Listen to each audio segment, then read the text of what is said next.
At this hour, I imagine even the cows and horses who get to watch this video have already curled up in a warm blanket.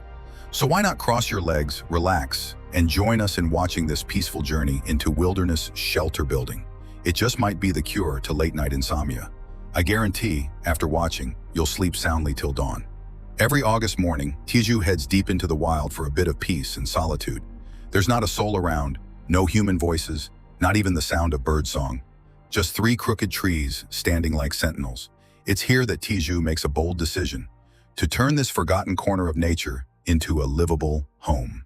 He starts by feeding his loyal dog and clearing the ground swiftly.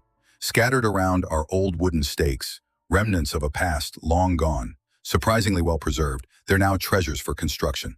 Carefully, he gathers them, one by one. Then comes the layout.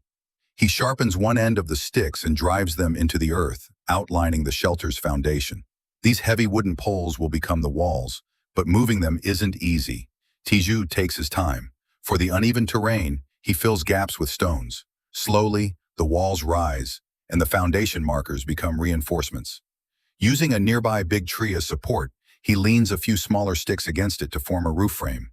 The forest air is getting colder. After all, autumn is here, and nightfall is close. A heating stove becomes essential. With just a few simple steps, it's assembled. The folding chimney unfolds with a twist and is connected to the stove, allowing smoke to escape safely. Dry twigs go in, a match strikes, and soon smoke curls through the trees. For the first time, the deep forest smells of fire and warmth. He boils water, adds 2 soft night lights, and covers the roof with layers of bark.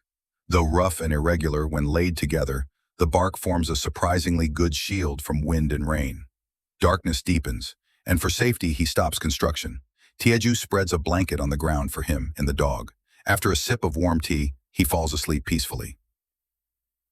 The next morning it's raining, but Tiezhu is ready. With a raincoat on, he gets back to work.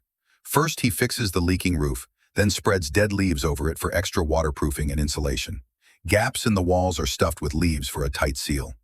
As the rain intensifies, he gathers flexible branches and weaves a circular frame using hemp rope, creating a window set neatly between tree trunks. Stones and dead leaves seal the edges, nature's perfect insulation. After the rain stops, he builds a gate frame using the same weaving method, crafting a large round entrance that matches the window. The base is stabilized with stones, and the gate itself is made of branches, arranged and fastened. When it's installed, even the dog seems to give his approval. To blend the shelter with the surroundings, Tiezhu covers every gap with moss. The result? A cozy woodland hideaway that looks like it's always been part of the forest. For lighting, he cleverly uses glass bottles, heats them until they crack with cold water, forming rustic windproof lampshades that provide both light and protection. As the day winds down, it's finally time to eat. He wraps ingredients in foil and grills them over charcoal. When the meal is ready, he sits by the round gate sharing food with his dog, soaking in the calm of the forest.